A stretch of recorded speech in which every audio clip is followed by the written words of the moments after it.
Hey there, everyone. We're going to take a look to see what shaped up today in the markets and what tomorrow could look like. And we can cross our fingers here because we could see something wildly bullish or we could see something be confirmatory near-term bearish, but it would be nice enough to have an answer, although it is a Friday answer, which always leaves that cliffhanger of the weekend. Bitcoin taking a pretty darn large move down on volume, and it's something I talked about with the technical indicators, what we should be watching out for. And we'll talk about the next $10,000 and how important it is on Bitcoin if we're going to travel downward. Wait until you see what's on there. Also, bigbear.ai stock, NVTS stock. I'm going to give an update on Beam as well. Some of the best penny stocks to buy now. We're talking about the technicals that shaped up and how they played out based on the technicals that I've shared with you, what you've seen on the charts before, and what exactly happened today, and how that informs us going forward from here. And I might toss in maybe some Palantir, some SoFi if some time allows.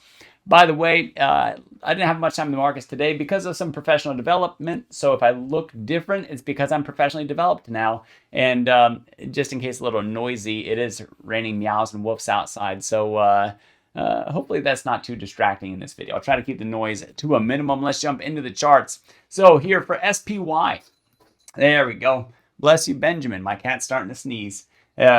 Maybe he was too much meowing outside, I guess. So for SPY, what do we see on this thing? Let's take down the technicals, take a look at the moving averages and the candle structure that we have going on right now.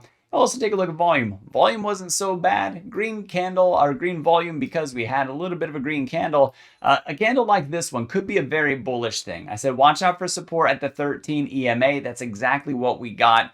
Even though we tried to push down through it early on, recovered back up above it. Unfortunately, we couldn't go back and overtake the 5. That's going to be a very recurrent theme as we look across the different charts that we have here, by the way, is the fact of not being able to reclaim that nearest moving average that we're looking at. So this could be very bullish for us if we see a gap up tomorrow. Let's say that tomorrow has strong PCE numbers, meaning that strongly positive for the markets, meaning that we have very subdued inflation, seeing that personal savings is still on the rise, that personal income is continuing to expand, things that are very good for the economy and for the consumer. Those things would be very bullish. A move up here like this, having that gap down and then gap back up, like this one, abandoning this candle that's down here, a very bullish thing. Watch for that, and then if we get that, that would be incredible. If instead we find ourselves lower, if we find ourselves down underneath, down here instead, that we find ourselves back down in this area down below the 13, especially if we catch onto it as resistance, that could signal a further sell for us. And going into the weekend, especially with next week being such a huge week, if it happens, it happens. But we do have Monday that should be some conflict-free, if you will. But I think that Monday is also going to be a bit of a mixed bag because that leads us into jolts on Tuesday. And then, well, I think we have ISM manufacturing, ISM services. We have non-farm payrolls. And we also have unemployment rate. All of those are going to be highly critical for us as we get into Q4. Mind you, I will say this about the unemployment rate, and then I'll get right back to the charts. Unemployment rate, as we start to get near like 4.5, 4.6, that kind of stuff can be a little bit scary, not only from a gap perspective that we would start to see a larger increase in unemployment. So watch for that. And I'll cover that in more detail in a future video. But that whole SOM roll thing, if we start to see 4.5, 4.6 coming out on Friday of next week, not only will the market likely not like that at all, and it's going to be narrative based. So we'll have to see what builds up throughout the week for those labor market reports. And certainly tomorrow's inflation report can put extra weight onto those labor market things.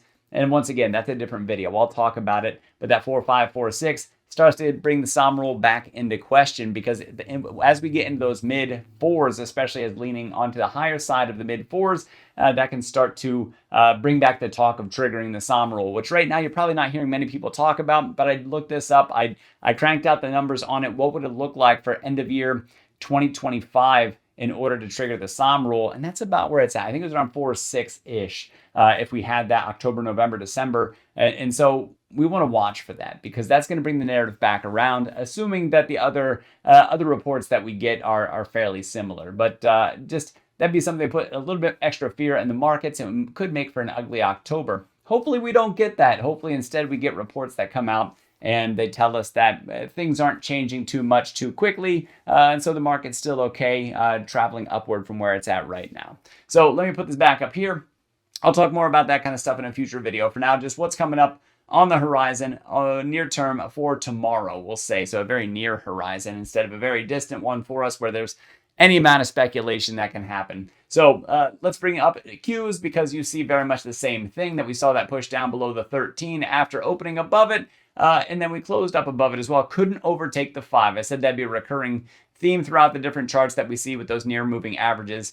So we lost the 5 yesterday and then lost it even more today, but kept the 13. That's a good thing. Getting the 5 to cross down over the 13 is a bearish sign to look for, at least in the near term. We're still up above the 200-day. We're still up above the 50-day. That signals longer-term bullishness, and certainly when you look at the longer period charts like the weekly and monthly, you see very much the same thing. As a matter of fact, here we'll go out to the weekly. We'll take down the technicals just to have a cleaner chart. We're still gapped up above the 5-week. Even though we had a little bit of a sell-off so far this week, that's still strongly bullish, and what that tells us is that near term, we're just seeing a little bit of settling. And like I said before, a lot of it's to be expected. Not only did we hit a critical technical level, but also we're hitting a critical time with the economic reports that are coming out. Wondering what the Fed's going to do. Are they going to continue to soften for us? Are they going to ease that monetary policy? When are they going to dump that sweet liquidity on the markets? There's a lot of questions that are out there, and we want those answers. And as the market sweats those answers,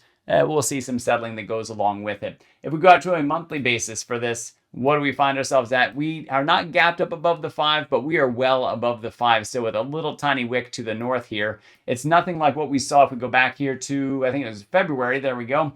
February, where you had this high top wick with that red candle. That one, especially the previous top wick that we had up there, as soon as we had that move down below this little shelf that we had back there, that's where that real trouble and turmoil came in. And then we had that massive bottom wick there that signaled, hey, it's time. And then as soon as we got to May, we broke up above that, and then we had that nice little strong run. So where we at right now from a longer term perspective, guys, we're still sitting pretty at this point in time with some very near term worries for the market. And so it's doing near term worry market things and giving us a little bit of settling, especially as we're getting into the end of Q4 as well. Probably some profit taking along the way. It's been a darn good quarter. So into IWM. Put that chart up for you as well. This one actually managed to push down even below the 13 and got rejected, but I said we would see outperformance in either direction for IWM. So outperformance to the north as things get good, but outperformance to the south as things start to sell off on us. And we had that gap down. But just like I said with SPY, we could see if we have a candle up here with that gap movement to the north, I'll switch that to green for you because that would be a very bullish thing for us to see, to gap down, then immediately gap back up the next day. So we'll see if we get that. And subdued inflation certainly helps us with that. Strong personal savings numbers. Everything personal income and outlays tells us tomorrow is definitely very much worth looking at. But we still have those labor market reports coming up the following week. I don't know if we'd see a strong sort of recovery that would put us up to the north up here at these previous prices, at least not tickling the tops of them. However, it is something to watch for. If instead we sell down below this, I'm going to say just like I did for the SPY, watch ourselves if we end up down here anyway, because if we do, then we have to go back and we have to look at other supports along the way down. In the spirit of that, let's get over to Bitcoin because I'll take down the technicals so we can just look at the charts. I talked about yesterday about that touch on the 50, saying that this is the time now. If you guys would go short on something, we're watching that retest as resistance. That's exactly what it looks like when you talk about a retest of resistance. This red 50 that comes right across here is what we're looking for. Fairly sideways, usually makes for strong resistance. And look at the volume sell that we got today. Probably pushing further liquidities, and probably why we got more of a volume pump compared to the previous days. And you guys can see it's not massive like we had over here, but it's higher than anything that we've had going all the way back until, let me see, when's the last time? Right here, this one was taller. The 25th of August was the last time that we had volume like that. And that was a rather large red candle as well with the 3% move down. Today, we're looking at 3.5% so far. Now, in terms of the technicals, what are we looking for? I said this was an important $10,000 that we had to look at. Number one, 106 is where we find that 200-day. Let's bring the technicals back because as we look near term to these prices that are in here, there is massive support at just south of 108 all the way down to about 107. Just south of that's that 200-day. And then we also have the bottom of our bull channel, which happens to be right at about 104. And down below that is a support and resistance ray that you'll probably only see on my channel, by the way. I can show you that monthly chart. It'll only take a moment here, but we got just so much to hit. We have Fibonacci retracement lines down here, right around 102-ish would be those numbers, and then 100,000 is not only a round number support, but it also happens to be where we find one of those whole number multiples of a Fibonacci extension, which I find highly important and highly successful in terms of determining supports and resistance. Now, this isn't everything because I don't want it to be overwhelming. Let me take some of this stuff down and we'll go out to the monthly chart and I'll show you the raise that I was talking about. Let's actually show the inverse head and shoulders in the bull channel too. This is very much worthwhile. So let's go weekly chart first. There we go. There's a weekly chart. Here's the inverse head and shoulders that you see. I'll take down the inverse. There we go. The support and resistance raise. That takes us to our 150,000 price target by end of year 2025. And we don't have to see it, but I think that we are going to see it. We'll see what comes out of this. Mind you, that 50 week is just south of 100,000 as well, just at about 98,000 as I record this video. So you can also see the bull channel that this inverse head and shoulders happens to be in. A little bit more settling would take us down to about 105-ish. It actually looks like on this chart, 104, 105. So that's that part of it. Let's take both of those things down and we'll put up the support and resistance raise and go out to the monthly chart so you can really see what's going on here with this. So reset view, there we go. Here's those support and resistance raise. So going back to this central point that I have going all the way back to the month of November of 2013, finding the different peaks that we had along the way, these go a long way to explain these future, especially since this recent bottom here, a lot of the times that we find those major pivots. And check what happened the last time we got the tweezers up here. It said sell down further. And now September is starting to show us a little bit deeper of a sell, if you will, although it isn't necessarily below. What are we at? We're just about 1%, just shy of 1% up above where we closed August at. So we are up a little bit, but we're getting more selling pressure as we're failing to stay up above this top ray. So couldn't break it, couldn't break it, couldn't break it, broke it twice, but got rejected, couldn't stay above it, and now we're selling back down. Mind you, 95,000 right there is even more support. There's so much that happens not only at this rate, which is about 103,000, and I keep on talking about all these numbers, and what I want you to pay attention to is that all these numbers are right either just south of 100,000 or just barely north of 100,000. There's just a tangle of support that's there. So if Bitcoin sells down to those levels, that could be a pretty exciting time, just enough to make people worry, especially if we see it go back to 5 digits instead of 6. So that's the kind of stuff that I look at and the kind of stuff that I get excited about as we look at that. So let's stop by Palantir here. So for Palantir, what are we seeing happening for this one? Well, at least going, let me see, that's Friday, Monday, Tuesday, Wednesday, Thursday. There we go. Looking at the candles here, we hit that resistance I talked about that we had room up to 185. Now it's settling back to that 13 that I told you about. We managed to close up above the 5. Lots of selling pressure that happens to be north of that 179 right now. And pretty darn near a double top as we look on this one. And that is a lower high that we have so far. A confirmatory move downward would also have a lower low come in. But in terms of structure, let me take all this down. Look at just this part right here and imagine a trend line going across the top of those and across the bottom of these. This looks like we hit the bottom of a near-term bull channel. So we're still within that structure. The general move is likely still north unless the rest of the market continues to sell off or we get other news for Palantir. So I also mentioned SoFi. I'll make a quick stop there. Once again, held on to the 13 as support, could not hold on to that 5 EMA as support. It could not break back through it, I should say, and keep it as support. We broke support yesterday, retested it, found resistance now in between them. Got to get back on top of it, and that's something else you should take away from this video is how important it is that we get back up on top of the 5 EMA for this near-term movement upward to continue going for us. So let me put that back up there. bigbear.ai, look at this. I talked about this support area in this morning's video. This thing goes from about 620 up to 677. And where do we find the bottom of this thing? I'm not even kidding here. $6.77 to the penny where we found that low price. These technicals, solid. I keep on putting them out here. And I believe that this is the number one product that I have is letting you know where we find that most critical support, most critical resistance. And in terms of resistance just to the north, look at what we had. So going all the way from about 717 to 735, our high price on this was 736. So to the north of this, we were within a penny of where we were going to find that. Couldn't hold on to it, sold back down in between. And now we're in between as we take those down, the 5 and the 13. did not actually test the 13 for support. I honestly think it's going to help us out to test either 13 or 50 on support for Big Bear AI in order to keep us marching northward. It also takes the market bias at its back. So keep that in mind. We would also like to see some more news catalysts coming out for Big Bear AI with some big numbers coming out to fill out their revenues and to hopefully lead to that bottom line growth in terms of moving towards profitability, because once it can show that it can return to shareholders, not just shrink, but actually grow as a company and also grow in terms of, okay, guys, we're on that way to profitability. Our roadmap is set and we're showing it. Be growers and showers, if you will, like I talk about Anthony Noto for SoFi. If we see that happening for Big Bear AI, the sky's the limit on this one. We're going to blow that $10 mark out of the water if we're able to do it. And that's the big thing, is that big if that's in the way. So please keep that in mind. Still a momentum-based stock, a momentum-driven stock, and right now those volumes are tapering off for us. We definitely want to watch what we get for that next candle coming in. This candle is like a spinning top candle, nearly symmetric top and bottom on this, slightly wider body than we would have for a doji candle, for example.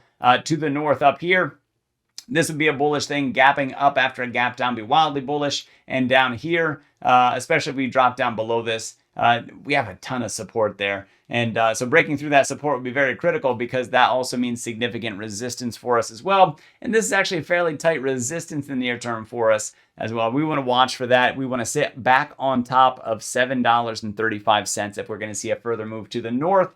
And forward to the south, we can hold this thing all the way down until, I would actually say, even the 50 EMA on this one, even though right now it's falling outside, it's at 594, so just south of that $6 mark.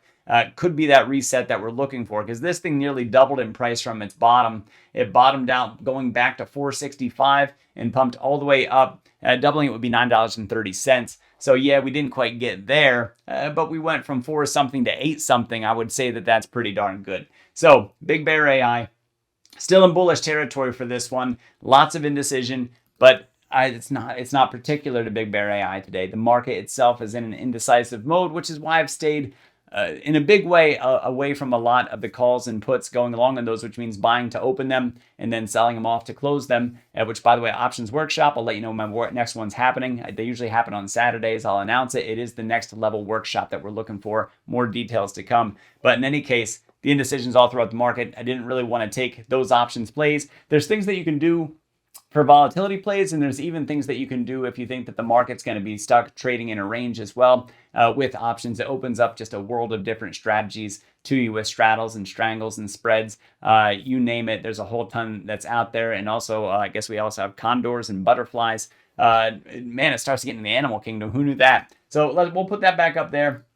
NVTS, check this out for what we had for support. This is really cool too for a couple reasons. One, the support lines, I didn't really have that up in this morning's video, but that's exactly where all those Fibonacci retracements are for NVTS, Navitas Semiconductor. So you can go and check out my previous videos where I did show them. You can check out this morning's when I said, let me take those down. I said, watch for support. Said maybe at the 13. I said, but I like the 50 better. We haven't come back and retested it.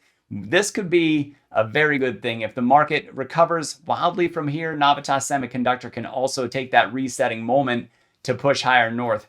If we lose the 13, and especially if we lose the 50 as support, we'll likely also see the RSI drop back down below 50, which means that we have to change our sentiment on Navitas, that we saw that momentum move happen, we capitalized on it, and now it's time to either wait on it or maybe even go short on it, or just wait for that momentum to kick back up again. It's much more fun to be bullish than it is to be bearish, and people just like the party of prices going up, if you will.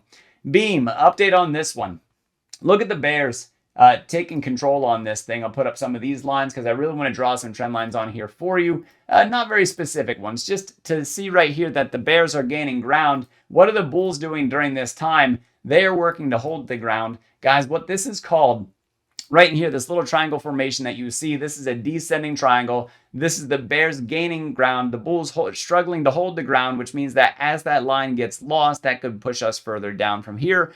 We want to be watchful for that. So from a technical perspective, from that formation, the chart pattern that's in front of you, we're down below the 5, we're down below the 13, we're up above the 50, which near term is bullish for us. It looks like maybe where are we out in the daily chart here? Where's our 200? We actually are just down below the 200 day. That's at 268. We closed today at 265. So we're 3 cents down below that. So what that means is that puts us in bear territory with some near-term reasons to be hopeful. Now, keep an eye on that. That is a bearish pattern. The thing that confirms the pattern, because right now it's unconfirmed, it's breaking down below it. Watch the 50. Probably bounce off of that, hit retest support as resistance, and then that sends us back further down. That could set up for a short opportunity if it goes that way. Now, some of you are like, well, you're talking about this in such a bullish bias, Dr. Stock. Well, I was very specific that I said I wanted to see, before I took any position on this, I wanted to see that move north of the 50-week and look at the rejection. 4 high wicks, pretty much. Let me see what weeks. Going back to the second half of July. We got it again at the end of August. We got it again last week for September. We're getting it this week for September. I want to sit on top of that before I really take any bullish bets moving forward for Beam. Although right now this is a very encouraging chart. Like I said, I still want to take that 50. I want to make that move north, actually north of $3 before I see that. And right now on a monthly basis, look at that indecision, that battle that we have between the bulls and the bears on this thing. It's not enough for me just to see that candle that happens to go this way and says, hey, it's about time. It actually has to move north of this 13 month that's in yellow here. If it can sit on top of that, which is at 308, for me, sitting at 308 is the first time that I'm willing to finally put some cash out on the line for Beam from where it's currently sitting. Otherwise, I would have had to catch it going all the way back here to just north of $1.82. So $1.85, maybe. But there's other things that are just in the way. So I'm not going to go on down that path or anything. So to cover the highlights here, watch the candle formations as they come out. Watch the moving averages. Make sure that you bring in the volume that's happening and also the RSI as well. Are we seeing that bullish or bearish momentum happening for each different play? What are we looking for? What price is it going to be for that entry? What price are we looking for that exit? What about for the stop that's in between?